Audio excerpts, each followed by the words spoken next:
It's 6:35 right now. Helicopter or free range? You know what I'm talking about? Styles of parenting. Those that hover over their kids and watch their every move, and those who think it's okay to let the kids be independent. It's become a story recently. Have you heard about those kids in Maryland, 10 and 6?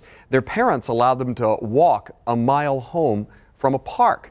And now Child Protective Services there has opened a case. So it got us to thinking, what's the law and how do you interpret it? Major Chad Chronister from the Hillsborough County Sheriff's Office is here this morning to talk about it. Hey, Chad. Hey, good morning, Russell. You know, I got to tell you, I think this is a tough one. This is a tough, there's some things that are black and white that you get to deal with, but this is a tougher one, isn't it?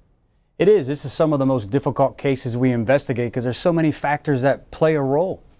Well, you guys did some homework for us, and I want to read this, that what Florida statute says in terms of abuse and neglect.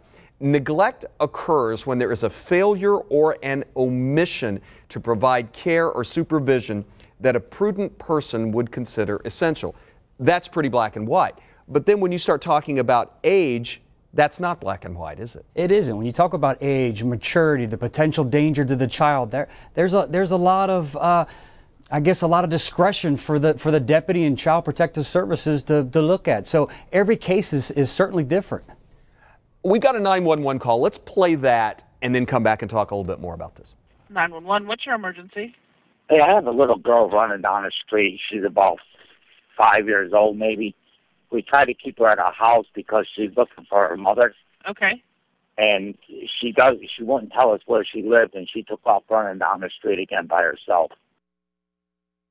Now, Chad, clearly here something's wrong. Yeah, and you can, the child can't find the mother, and you can do something about that, right?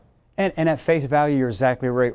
You're exactly right. We get there, we do some investigating, but you quickly learn that the child has some mental deficiencies. Her older sibling was watching her and not watching her close enough. The mom went to the grocery store and lost track of her, and here you go. So again, what on its face in that 911 call looked like something clear cut wasn't.